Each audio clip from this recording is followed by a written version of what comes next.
Assalamualaikum. Well, The Dope Files hari ini akan membahas tentang pembersihan besar oleh Joseph Stalin di era Uni Soviet. Pembersihan besar, atau disebut juga teror besar, adalah kampanye politik yang sangat brutal di bawah kepemimpinan diktator Uni Soviet, Joseph Stalin. Kampanye ini bertujuan untuk menghapus oposisi, memperkokoh kekuasaan Stalin, dan menanamkan rasa takut di seluruh Uni Soviet.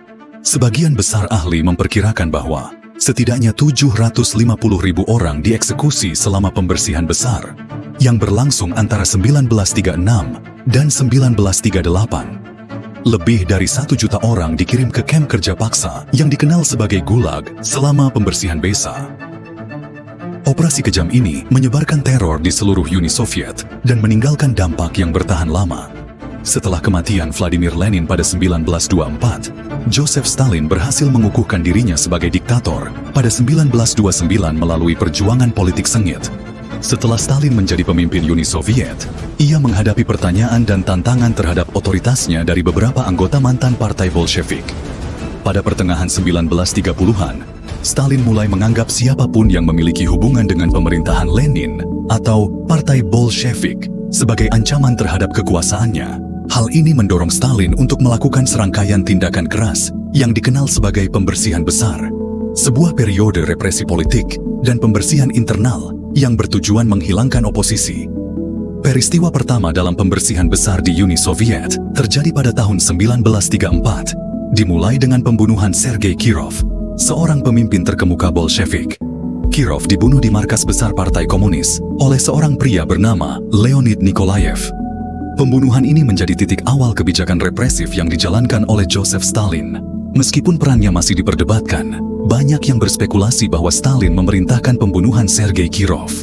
Setelah kematian Kirov, Stalin melancarkan pembersihan besar-besaran dengan dalih menemukan konspirasi anti-Stalinis.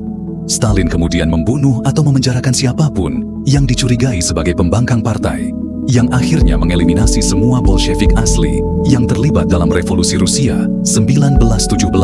Di antara yang menjadi sasaran pembersihan adalah anggota Partai Komunis yang menentang, pejabat pemerintah, perwira militer, dan individu lainnya yang dianggap sebagai ancaman. Kematian Kirov memicu serangkaian pengadilan yang dipublikasikan secara luas, yang digunakan untuk menghapus para saingan politik dan kritikus Stalin. Beberapa mantan tokoh komunis terkemuka, seperti Lev Kamenev, Grigory Zinoviev, Nikolai Bukharin, dan Alexei Rykov, dituduh melakukan pengkhianatan. Pengadilan ini, yang kemudian dikenal sebagai Pengadilan Moskow, secara luas diyakini telah direkayasa. Terdakwa mengaku sebagai pengkhianat dan mata-mata.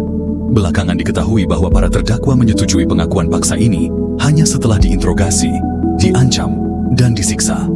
Sementara itu, polisi rahasia Soviet yang dikenal sebagai NKVD mengadakan komite beranggotakan 3 orang di lapangan untuk memutuskan apakah pembunuhan terhadap anti-Soviet lainnya dapat dibenarkan. Terdakwa diadili, dinyatakan bersalah di tempat, dan dieksekusi.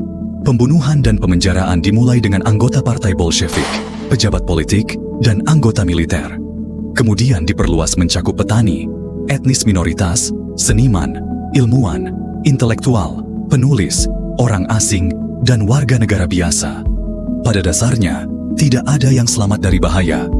Yakin bahwa mereka sedang merencanakan kudeta, Stalin mengeksekusi 30.000 anggota Tentara Merah. Para ahli memperkirakan bahwa 81 dari 103 jenderal dan laksamana dieksekusi. Stalin juga menandatangani dekret yang membuat keluarga bertanggung jawab atas kejahatan yang dilakukan oleh suami atau ayah.